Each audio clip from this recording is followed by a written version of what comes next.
It is time to wake up, America. These ID cards are not about defeating terrorism, but they are all about controlling the American people.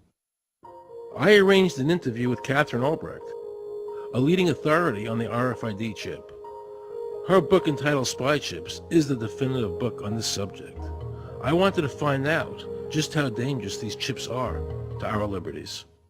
RFID is a technology that uses tiny computer chips the size of a grain of sand or even smaller, hooked up to miniature antennas to transmit information about items at a distance. Back in 1999, Procter & Gamble, Gillette, and MIT got together to find a way to commercialize this technology and make it small enough, make it efficient enough, and make it low cost enough to, essentially, their dream is to put one of these tiny computer chips on every physical item manufactured on planet Earth. The latest technology for identifying people at the point of sale, for identifying people when they make purchases, is actually the implantable chip that you can actually embed directly into human flesh. It's a tiny glass capsule about the size of a grain of rice. It contains an RFID computer chip with a coiled antenna, and it can transmit information also at a distance. Homeland Security folks, the Department of Defense, and others have expressed an interest in being able to more closely monitor the U.S. populace. And one way to do that, of course, would be being able to determine who buys what and where they take those things.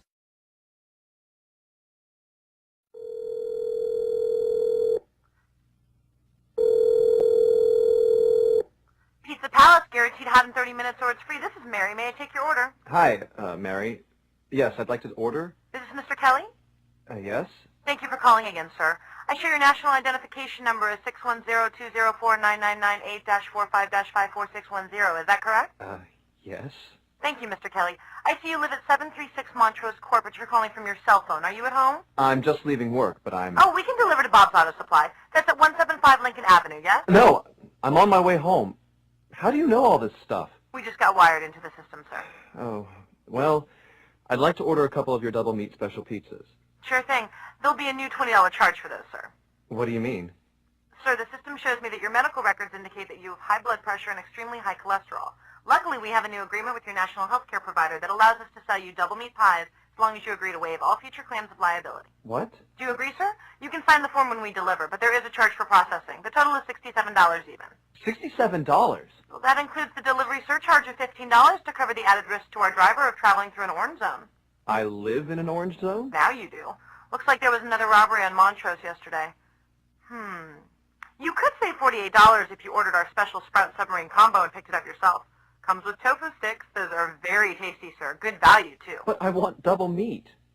Well, I'm sure you can afford the $67 then. You just bought those tickets to Hawaii. They weren't cheap, eh? Oh, but I see you checked out the budget beach bum at the library last week. Up to you, sir. All right.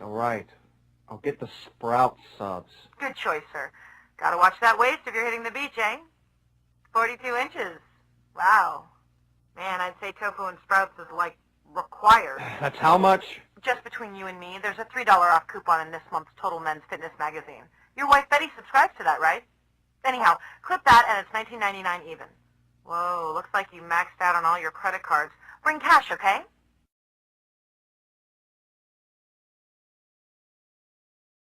PLD stands for Personal Locating Device, which is an implantable GPS for which our company owns a patent. The hybrid of the two of these products, being Digital Angel and Verichip, is what we call PLD. PLD should be in prototype form by the end of this year, by December of 2002. We have a Florida family who are really pioneers in a brave new world. They have volunteered to be the first ever to have microchip identification devices implanted into their body. After 9/11, I was really concerned with the security of my family. In the 1960s, Professor Jose Delgado took a normally hostile bull and implanted electrodes into its brain, electrodes that could be activated by a radio transmitter. His objective was to see if stimulation of the bull's midbrain could short-circuit the rage signals, stopping the bull before it reached the matador. After the bull had recovered from the implantation and in mid-charge, the button was pressed. The bull's aggression ceased instantly. A clearer experiment was performed with cats. In this classic example, the hypothalamus, the rhythm maker, was implanted with electrodes. Could it be responsible not just for rhythms, but also for rage? The switch is turned.